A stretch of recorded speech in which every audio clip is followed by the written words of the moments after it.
Welcome back to another video. Today we're talking about the beauty of Attack on Titan. Now, before I jump straight into this video, I have to remind you that's the only place where you can get daily anime content, whether that's videos, posts, or anything else. Of course, I didn't really ask an anime question before with the Yoda versus King Mickey. I just wanted to know people's outlook on it. Anyway, the beauty of AOT, Attack on Titan. Attack on Titan is made by Hajime Isayama. It follows the story of Eren, Mikasa, and Armin, but more Eren. Now, Eren is a kid that was born within the walls, that they don't know why the Titans are there in the first season, but they gradually get to know more about the outside world, the Eldians, the Marlians, and much more of how the outside world hates the Devils of Paradise, as they are King Fritz's descendants, and they all are protected by Titans and have the power of the founding Titan to go and basically wipe them all out, which Eren does. Now, what do you think Eren is justified or not is up to you, but I personally think he is justified, as there was a declaration of war against Paradise right before he did his act. Now, if he did it just straight out the jump, then I think he would be unjustified, but there was a declaration of war, so come on, right? Anyway, and of course in the show only lives up to being 19 or 20 years old. I'm not certain, but I know he's around that age when he dies. So as we follow him from 17 to 19 years old, he is faced with multiple challenges. Of course, he is followed by a solid side cast: Captain Levi, as we all know, Erwin, as we all know, Gabby, Rainer, Bertolt, the other Titan shifters, as well as Captain Hanj. So there are multiple side characters that we are introduced to that we fall in love with, but as we know in Attack on Titan from episode 1, that no one is safe, as Eren and Mikasa's mother, or Eren's mother, dies by a Titan at one of the first episodes. And fun thing, as everything from the first episode to the last episode is all connected. Eren sends the Titan that kills his mom, well, eats his mom, her way to keep baby Eren safe. Now, what I would like to tell you about the story is that if you watch Attack on Titan, and I think everyone should at least watch this anime one time, even if it gets slow sometimes, you should power through it. But of course, if you don't like it, you don't like it. But I personally think everyone should at least give it a watch one time. That everything is connected from episode 1 to the last episode. Everything's connected, from the theme song, from the titles, from the foreshadowing. I mean, you have to pay attention to every single detail. And of course, while Eren's grand plan at the end was basically kill everyone, basically reset the world, make everyone a villain, and let Paradise kill him. So now Paradise may be seen as heroes of the world while also being on equal footing of the world, because now everyone's at the same level. Everyone could build up their military, everyone can build up everything from scratch. So now they're on the same playing field, as Paradise is no longer playing from behind.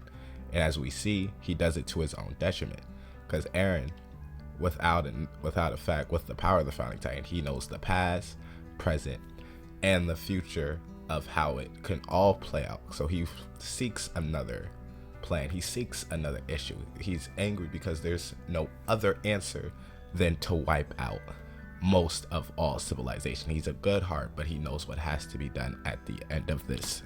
And that is what is real sad about the story, is that when you watch the story for the first time, is that, oh, it may be a generic shonen, he's going to eradicate all Titans, but then it turns into a sad story as the character goes deeper and deeper into the abyss of his emotions, into the abyss of what the world is like outside of the walls, outside of the walls, of how they eat, how they enjoy life, how they ship, how they go to war, how they have all this freedom, and how they're sending the Titans to the walls to basically punish, or basically just have their inhabitants that they've casted out just walk around the walls, and have people in Paradise have no idea that this is going on. I mean, they're just shocked, right? And while this King Fritz is mostly the problem with it, as he just seals his people off into the walls with the power of the founding titan, with the power of the walls, as the walls are basically impenetrable with the thousands of titans that are built around it. It's just there are some weak points that can be exploited by titan shifters, as we see in the first episode, as Bertolt, not the armor titan, the colossal titan, is basically, he could just kick it down, but he can't do that with the other walls, as they're all just other colossal titans in the walls.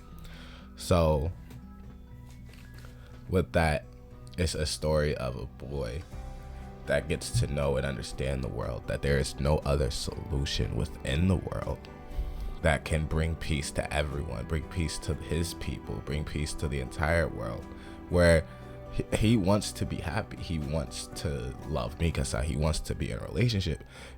But he knows that he's the only one that could do this, as this cycle of hatred, the cycle of war, will repeat itself. And even at the end of Attack on Titan, you see someone go into the tree, much like Ymir does, if you watch the show, to basically reset the cycle of the Titans, because war will always happen. Death will always happen. Growing old will always happen. Having kids will always happen. So, so everyone's going to reset until it resets again and starts this whole cycle back up again. Eren wanted to stop the power of the Titans to be so powerful within the world, which he does for a continuous amount of centuries, as you see in the ending credits. Time just flies by, but then the power of the Titans will be used again as the boy walks into the tree of where Eren's buried and maybe gains the power of a Titan. And that's the sad part about Attack on Titan, is that it does repeat. Eren really doesn't find a solution, but he does bring peace to his friends and family at that time. Whatever happens after that, he's not really worried about, because he knows it will repeat.